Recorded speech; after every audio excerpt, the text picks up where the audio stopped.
ஒரு சின்ன அமௌண்ட்ல bulk returns பார்க்கணும் ஆசையா? ஒரே ஒரு 1,00,000த்துல உங்க பிள்ளைங்களோட காலேஜ் செலவு, கல்யாண செலவு எல்லாம் கவர் ஆகிற மாதிரி ஒரு இன்வெஸ்ட்மெண்ட் தான் இன்னைக்கு பார்க்க போறோம். Let's welcome to money trigger channel. இந்த வீடியோல வர returns, current value, future value எல்லாம் கம்பேர் பண்ணி டீட்டெயிலாக எக்ஸ்பிளைன் பண்ணியிருக்கேன். ஸோ வீடியோவை ஸ்கிப் பண்ணாமல் பாருங்க.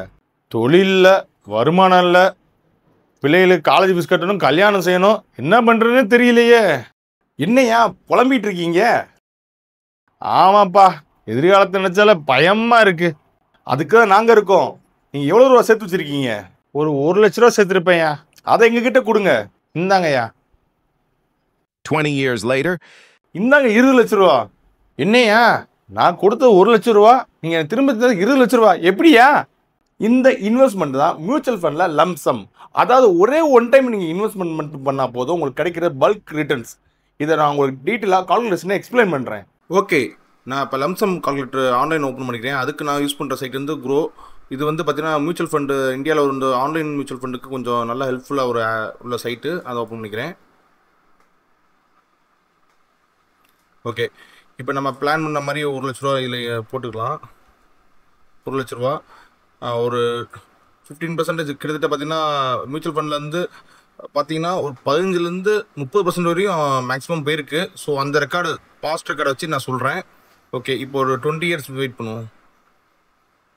இப்போ ஒரு மேரேஜ் பண்ணுறோன்னா கண்டிப்பாக ஒரு 22 வருஷம் ஆயிருக்கும். ஸோ 22 வருஷம் கழிச்சு நம்மளுக்கு கிடைக்கிற அமௌண்ட் பார்த்தீங்கன்னா கிட்டத்தட்ட 21,00,000 ரூபா. நம்ம கெட்டுற அமௌண்ட் பார்த்தீங்கன்னா 1,00,000 ரூபா தான். பட் ரிட்டர்ன்ஸ் பார்த்தீங்கன்னா 20 lakhs. ஓகே, நான் இப்போ 15% போட்டனால இந்த அமௌண்ட்டு கிடைக்குது. பட் ஆனால் நம்ம இது 30% போகிறதுக்கு வாய்ப்பு இருக்குது. நம்ம நேரத்துக்கும் போச்சுன்னா கிட்டத்தட்ட உங்களுக்கு கிடைக்கிற வந்து பார்த்திங்கன்னா 3 கோடி ரூபா வரையும் போகும். ஸோ நம்ம அவ்வளோ எதிர்பார்க்கணும்னா நம்ம 15 போட்டுக்கலாம். ஏன்னா அதுதான் ஆவரேஜ். ஸோ பாஸ்ட் ரெக்கார்டு வச்சு போட்டதில் ஆவரேஜ் இதுதான்.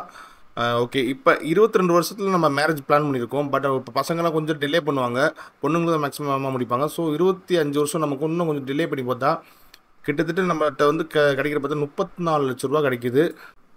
இந்த அளவுக்கு வேறு எந்த ரிட்டர்ன்ஸும் எங்கேயுமே கிடைக்காது. தம்பி, நீ சொல்கிறது சரிதான். ஆனால் கல்யாணத்துக்கு இப்போ மினிமம் 5,00,000 ரூபா செலவாகுது. இன்னும் ஃபியூச்சரில் 20 வருஷம் கழிச்சு எவ்வளோ லட்சம் செலவாகும் தெரியாதுல்ல. நீங்கள் கேட்டது 100% வாஸ்தவமான கேள்வி. அதுக்கு உங்களை கால்குலேஷனில் எக்ஸ்பிளைன் பண்ணுறேன். ஓகே, இந்த 2 டேபிளில் கம்பேரிசன் பண்ணி நான் எக்ஸ்பிளைன் பண்ணுறேன். லெஃப்ட்டில் உள்ள டேபிள் வந்து மேரேஜ் எக்ஸ்பென்ஸுக்கு ஆகிற கால்குலேட்டர் வச்சுக்கலாம். இதை வந்து நம்ம ரிட்டர்ன்ஸுக்கு ஒரு கால்குலேட்டர் வச்சுக்கலாம். ஓகே, இப்போ ஒரு 5,00,000 ரூபா மேரேஜ் கண்டிப்பாக செலவாகுதுன்னு வச்சுக்கிடுவோம்.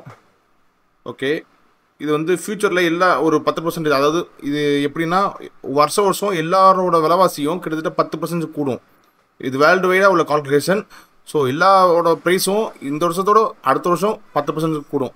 ஸோ அந்த மாதிரி கூடுற மாதிரி இயர்லி 10% 20 இயர்ஸ்க்கு பிளான் பண்ணியிருக்கோம்.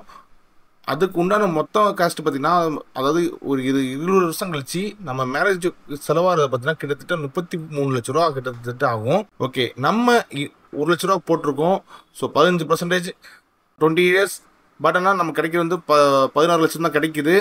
பட் ஆனால் நம்ம இதே இது கொஞ்சம் மேரேஜுக்கு பிளான் பண்ணால் கொஞ்சம் அதிக அமௌண்ட், 1,00,000 அப்படி டபுள் மடங்காக ப்ளே பண்ணோன்னா 2 lakhs இன்வெஸ்ட்மெண்ட் பண்ணோன்னா மேரேஜ் செலவை ஈக்குவல் பண்ணிடலாம். ரெண்டும் பாருங்கள், ரெண்டு கிட்டத்தட்ட ஈக்குவலாக தான் வருது. பட் ஆனால் இன்றைக்கி மேரேஜ் செலவு 5,00,000 ரூபானா நம்ம 5,00,000 ரூபா இப்போ மொத்தமாக இன்வெஸ்ட் பண்ணோன்னா ஃபியூச்சரில் கிடைக்க போகிற அமௌண்ட் பார்த்தீங்கன்னா கிட்டத்தட்ட ஒரு 81,00,000 ரூபா கிடைக்கும். ஃப்யூச்சரில் மேரேஜுக்கு நம்ம செலவு பண்ணுவோமா, இவ்வளோ ரூபா கொடுத்து செலவு பண்ணுவோமா தெரியாது. பட் ஆனால் கிடைக்க போகிற ரிட்டர்ன்ஸ் இது தான். சார், நான் கல்யாணத்துக்கு சேர்க்கல, பட் ஆனால் ஒரு இன்வெஸ்ட்மெண்ட் பண்ணலான்னு இருக்கேன். வருஷம் பண மதிப்பு இழந்துட்டே வருது. ஸோ அதையும் கொஞ்சம் கம்பேரிசன் பண்ணி டீட்டெயிலாக எக்ஸ்பிளைன் பண்ணால் கொஞ்சம் நல்லாயிருக்கும் சார். சொல்லிட்டா போச்சு, வாங்க கால்குலேஷனில் பார்க்கலாம். ஓகே, லெஃப்ட் சைடில் உள்ள டேபிளில் நம்ம பண மதிப்பு இழப்புக்கு கால்குலேஷனுக்கு வச்சுக்கலாம். ரைட் சைடில் இதை நம்ம இன்வெஸ்ட்மெண்ட் ரிட்டர்ன்ஸுக்கு கால்குலேஷன் வச்சுக்கலாம். ஓகே, இப்போ பார்த்தீங்கன்னா 1,00,000 ரூபா நம்ம இது காமனாக வச்சுக்கோங்க. 1,00,000 ரூபா. ஓகே, இப்போ 4% வருஷம் குறையுது. நம்ம இந்தியாவோட கால்குலேஷன் படி இப்போ கரண்ட் ஸ்டேஜ் வந்து 4%. இது அதிகபட்சம் மேக்ஸிமம் இனிமேல் போகாது. ஓகே, இதை வந்து 20 வருஷம் போட்டுக்கலாம். ஓகே, 20 வருஷத்தோட கால்குலேஷன்.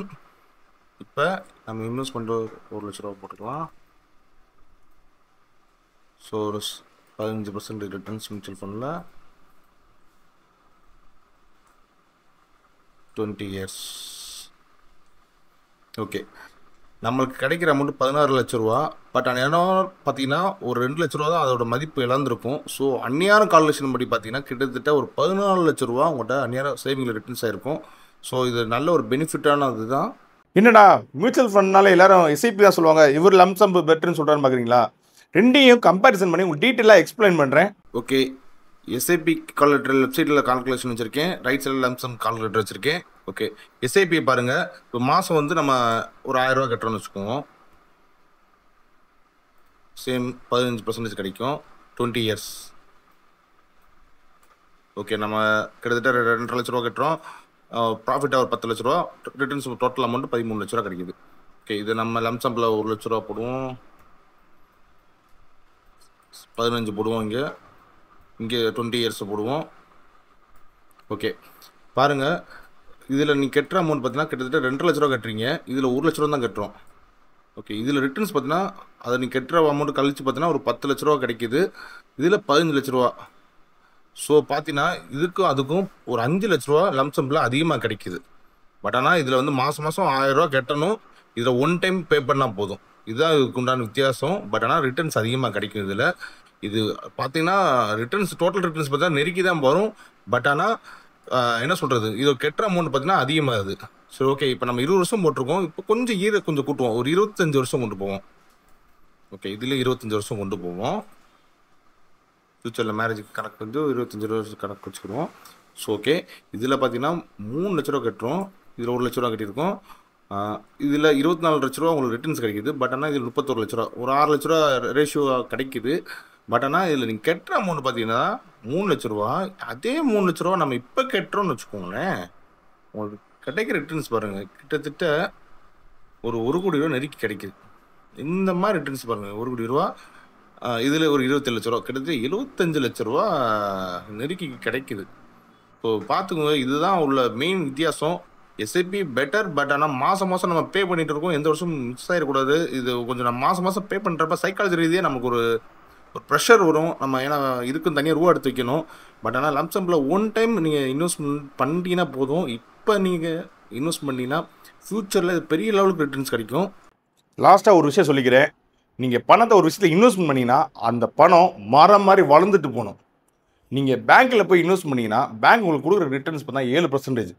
பட் ஆனால் பண மதிப்பிழப்பு வருஷத்துக்கு 4%. உங்களுக்கு கிடைக்கிற ரிட்டர்ன்ஸ் 3% தான். அடுத்து பேங்கை விட்டால் நம்ம மக்கள் வந்து இன்வெஸ்ட் பண்ணுறது கோல்டில். கோல்டு பொறுத்தவரையும் பார்த்தீங்கன்னா கடைசி ஒரு 20 வருஷத்தில் சிஜிஆர் வேல்யூன்னு ஒன்று வைப்பாங்க காமனாக. அந்த வேல்யூ பார்த்தா வெறும் 8% தான் ரிட்டர்ன்ஸ் கொடுத்துருக்கு. பட் ஆனால் மியூச்சுவல் ஃபண்ட் வந்து 15% 30% வரை ரிட்டர்ன்ஸ் கொடுக்குது. இப்போ உங்களுக்கு மியூச்சுவல் ஃபண்டோட ரிட்டர்ன்ஸ் எவ்வளோன்னு தெரிஞ்சிருக்கும், ஏன்னா இது வந்து பல்கான ரிட்டர்ன்ஸ். கடைசியாக ஒரு முக்கியமான விஷயம், மியூச்சுவல் ஃபண்டில் லம்சம்பில் பல்கான அமௌண்ட்டை ஒரே கம்பெனி நம்பி போடாதீங்க. ஃபார் எக்ஸாம்பிள் நான் சொல்கிறேன், இப்போ 1 லட்ச ரூபா உங்கள் கையில் இருக்குது, அந்த 1 லட்ச ரூபாவை நீங்கள் 10,000 டிவைட் பண்ணி பல கம்பெனி 10 கம்பெனியில் இன்வெஸ்ட் பண்ணுங்கள். எதுக்கு நான் சொல்கிறேன்னா, இது வந்து மியூச்சுவல் ஃபண்டில் ஹை ரிஸ்க் இருக்குது, லோ ரிஸ்க் இருக்குது.